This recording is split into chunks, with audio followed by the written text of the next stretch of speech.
So Quinfall is a new MMORPG that has entered its closed beta as of the 30th of January, so a day before this was released.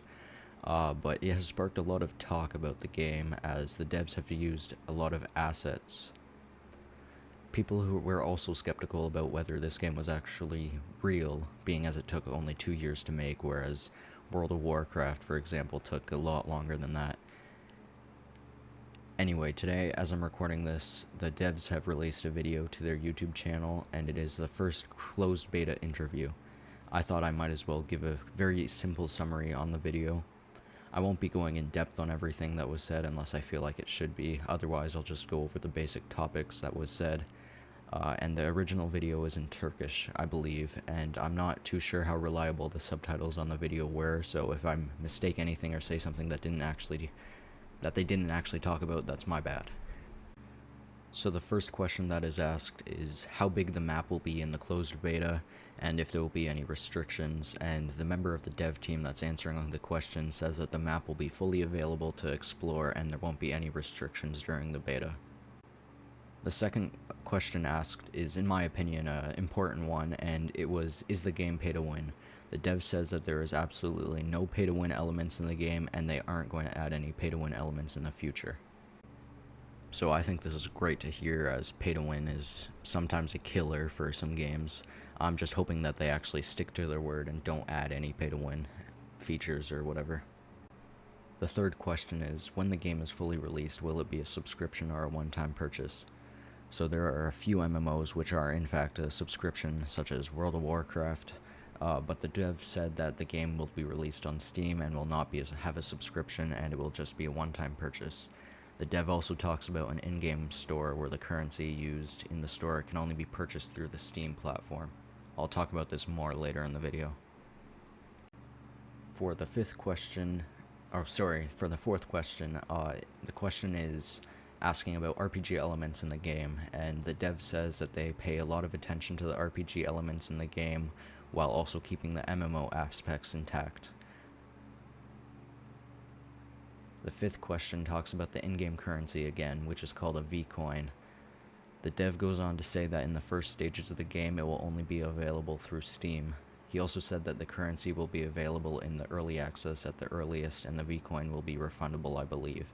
So I don't think that the V-coin will be available in the closed beta, but I could be wrong about that. I don't think they specified. I'm assuming that the V-coin will be used to buy possibly cosmetics, because I think there's a house building system, so maybe you can buy like furniture or whatever. We'll just have to wait and see. For the sixth question, I'm not too sure what was talked about here, as the subtitles were kind of like all over the place and not really clear. But I believe they said that you can't ride a horse. However, later on in the video there is gameplay of someone riding a horse, so I'm not too sure what happened there with the subtitles. And I think they said that swimming will be released 1 year after opening, so I'm assuming like the opening being the full release of the game maybe. And they ended up skipping the question, so if you know what exactly happened here, then feel free to leave a comment just so I can make sure of what was said. The seventh question was, can PvE and PvP players coexist or take part in action? I'm not too sure if the subtitles were right on that. I don't really know what it meant by the or take part in action. But anyway, the answer to the question was that the PvP and PvE parts of the game offer different dynamics according to each player concept. It sounds like they were going to have a way to separate the two styles of play. It was also said that there would be bonuses related to the PvE and PvP aspects of the game. The way it was described is it seems there will be 3 different channels, each one varying in types. For example, channel 1 would be a full PvP and channel 3 would have no PvP. We'll have to see how exactly this works. I don't believe this was an answer to a question, but the dev said there was a way to build a house for either yourself or a town for your friends in a clan, which I'm assuming is like a guild if you were talking about World of Warcraft, and there also seems to be some kind of farm aspect where you can take care of animals. The seventh question is about what I believe to be some kind of profession / basic skills thing called life skills. The question is, how complicated are the life skills? The dev says that there are 16 professions such as mining and fishing. It seems the current max level of the skills is 20, I believe. They said in something about level 50, so that could also be the max. But it seems every level allows you to become better at that profession and get more bonuses. And as you get better at the skills, you will gain some features in those professions. I'm not too sure what that means. Maybe you can, maybe there's some kind of crafting related to the profession. Like if there's, let's say, mining, then you can smelt the materials or something. But there is supposedly a weather system that operates in real time and will cause differences in the game's ecosystem.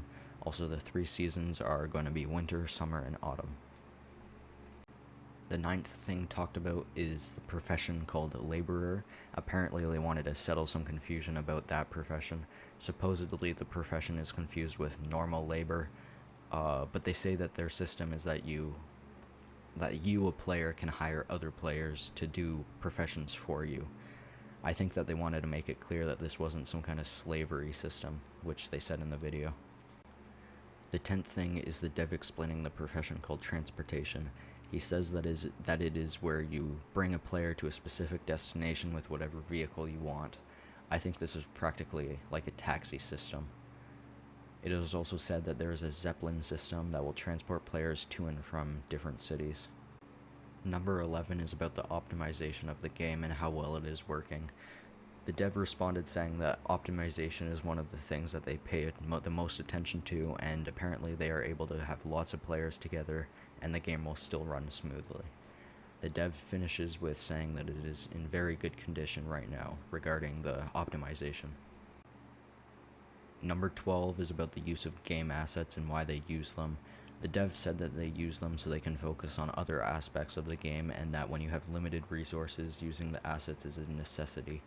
The dev also says that it is wrong to underestimate the production of a game just because they use assets. So this was the last of the questions asked. They cut off around the halfway mark of the video, and the rest of the video is just gameplay of Quinfall if you want to go check that out. Once again, before the end of the video, I just want to say that I may have made mistakes in this video, and if I did, I apologize. Anyway, I'm excited to see what this game holds. Let me know what you guys think will happen with this game. I hope this game ends up being pretty good, as I'm looking forward to checking it out. And once the game is released on Steam, I will buy it and record some content on it, let you guys know how it is. But until then, thanks for watching this video. I hope to help you guys understand, like if you're an English speaker and didn't want to have to watch it and read the subtitles, I hope this helped you out. And yeah, if you feel like it, consider leaving a like and subscribing, as it would help out the channel. And thanks again. Peace.